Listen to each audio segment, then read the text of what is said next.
বিস্তারিত জানাতে সৈয়দপুর থেকে যুক্ত হচ্ছেন আমিরুল বাপ্পি। বাপ্পি, আজ তো 1:30টা থেকে তেল দেওয়া শুরু হয়েছে, গ্রাহকদের জ্বালানি পেতে কি কোনো সমস্যা হচ্ছে?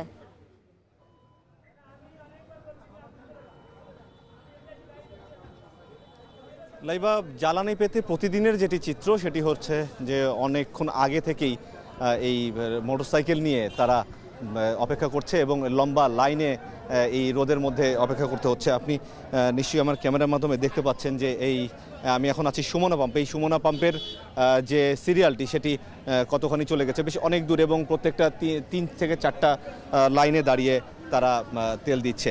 আজকে এই পাম্পে তারা 2500 লিটার তেল পেয়েছে বলে যতটুকু জানতে পেরেছি, এবং এটা যতক্ষণ চলবে ততক্ষণই তেল দেওয়া হবে।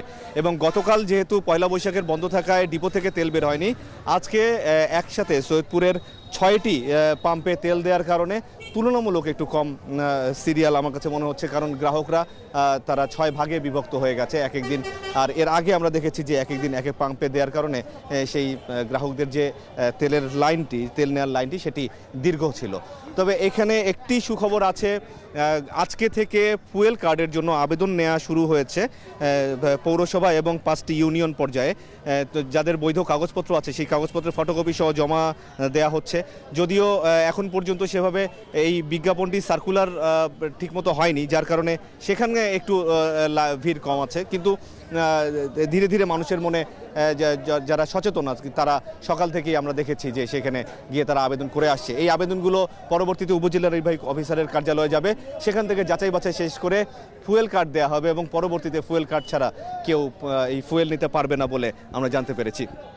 এবং এই ফুয়েল কার্ডের সাথে জাতীয় পরিচয়পত্র, গাড়ির রেজিস্ট্রেশন নাম্বার, ড্রাইভিং লাইসেন্স এবং ট্যাক্স টোকেন এই কাগজগুলোর ফটোকপি জমা দিতে হচ্ছে। তো সব মিলিয়ে আজকে মনে হচ্ছে তুলনামূলক একটু কম ভিড় আছে, যেহেতু 6টি পাম্পে একসাথে দেওয়া হচ্ছে। কাল থেকে আবার কি হবে জানি না, এবং যে ফুয়েল কার্ডের মাধ্যমে যে তেল নেওয়া সেটি 23 এপ্রিল থেকে চালু হবে বলে আমরা জানতে পেরেছি। তো লাইবা, এই ছিল আমার কাছে সৈয়দপুরের ফুয়েল পাম্পের সবশেষ অবস্থা। সৈয়দপুর থেকে জ্বালানি পরিস্থিতি জানাচ্ছিলেন আমিরুল বাপ্পি।